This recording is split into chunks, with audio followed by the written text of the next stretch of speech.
Следващия стартъп ще го представя с гатанка. Точно едно изречение.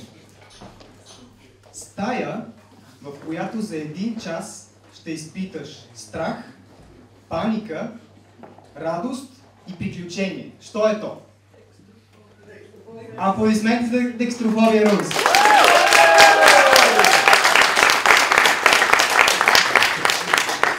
Hello everyone, my name is Alexander Gruzdanov and I'm here to present you Dextrophobia Rooms. This is the first in Bulgaria real-life room escape game. I'm going to talk with you in the next several minutes about entertainment, and let's start a little bit with the history. Looking through human civilization history, we can see that it's only a struggle and desire and a fight to go and make new and new exciting entertainments and works. And we've picked the first one. So, as you know, this is cliche that The Simpsons already did it, the video nuts already said it. No better way to present than with a video. Enjoy it.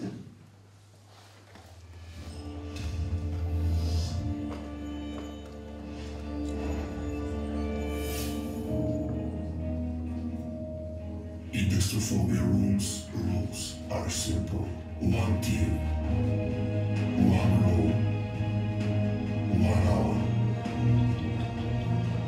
1 exit. Solve all the puzzles. Unveil the secret story. Expect the unexpected. And let your feelings show. So you have a chance to escape victorious.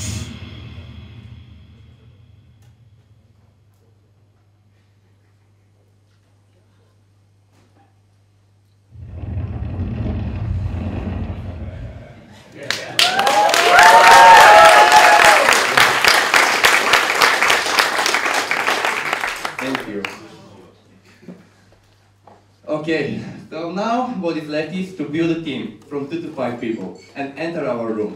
Once inside, we are going to lock you. Once locked, you're going to have 1 hour to solve all the puzzles and mysteries and to find the secret exit. Who are our customers? First of all, young and hungry people. Those are people that already have alternative interests and ways to have their habits, so we're going to target them through social medias and the places they go. Next, we have the so-called geeks. Those are guys who already love board games and intelligent games and ways to spend their spare time. Then, this is suitable as well for team buildings, which we are going to contact with direct marketing, and for tourists, which we could go through travel agencies and guides. Okay, what we've done so far. So far, thanks to the program for Accelerator, we've adopted the Lean methodology, and we started to enter test teams and make iterations. So far, we have already 11 groups that passed our room, and of them 6 were already paid. Next, what's coming is our big opening on 9th of June 2014. And a little about math. Our business model is pretty simple. It's 30 level base price and then 10 level per person. With the initial investment of 15,000 a level, we will be able to go to a break-even point in less than 6 months with average attendance. About the future, we want to make a new room, maybe in Sofia, maybe in some other big city in Bulgaria. We want to make a mobile room, not available on the App Store. We want just to move it and, you know, a movable room. And next, franchise, inside and outside Bulgaria. Our team, we believe our team is as well our secret sauce. We have 5 people from the IT sector that have the math and the logic to create the puzzles and build them.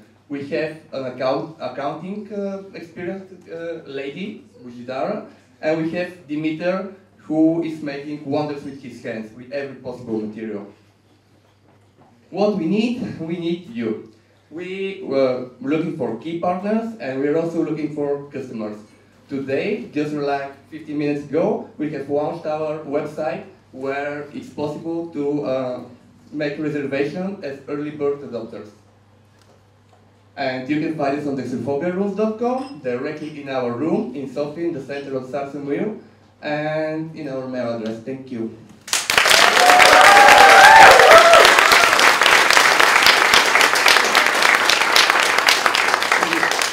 Само исках и аз кажа няколко думи.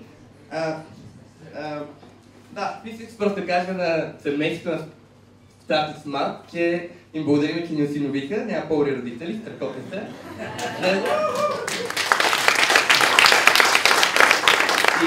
И на нашите тичовци и лели от менторите и от спонсорите, и искам всички да знаете, че кръвта вода не става.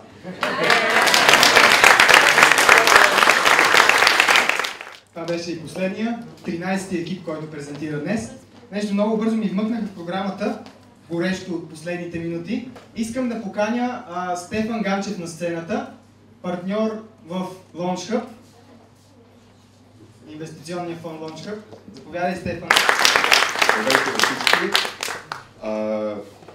Преди около година, може би, грубо някъде топли, може малко по-малко, Петър Шапков дойде при мен да ми разкаже за този проект Преакселератор. Стори ми се много интересен. Казах му, с каквото можем ще помагаме, I wish you luck.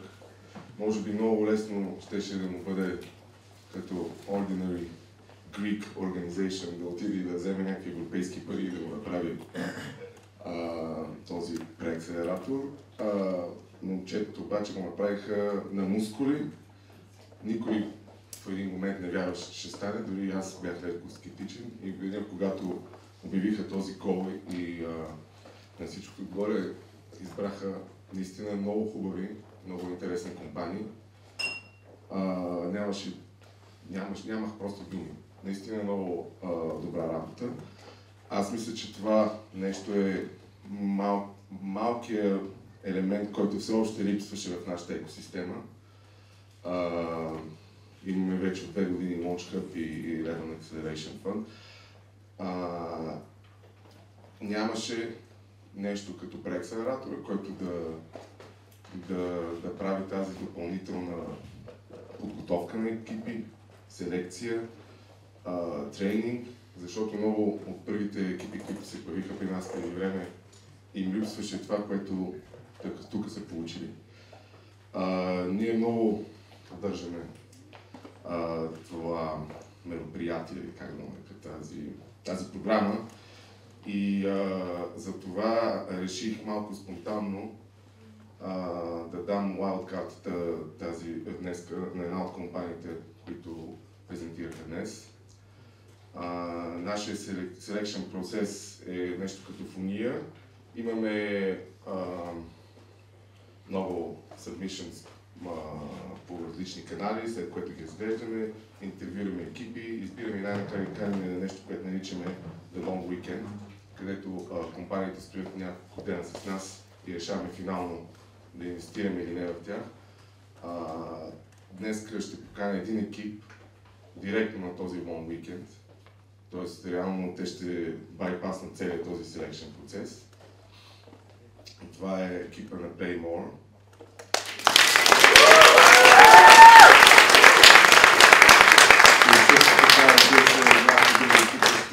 Ще бъде покани на интервюта, защото със сигурност има още някои екипи, които искам по-добре да разгледаме.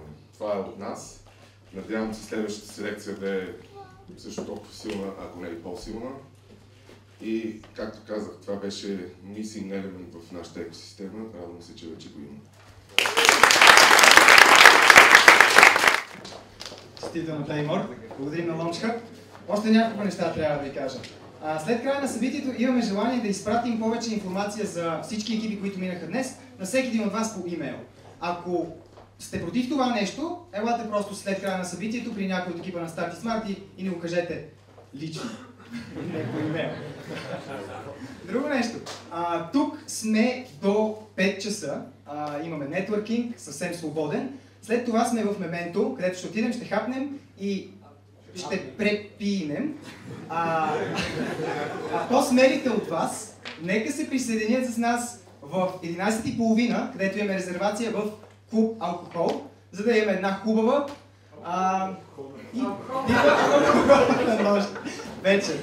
Благодарим ви много, че бяхте наши гости. Благодарим на нашия генерален партньор Супер Хостинг, нашите спонсори Телерик и Обекто. Благодарим отново на вас, че бяхте тук, че подкрепихте през цялото това време екипите и през нашата програма.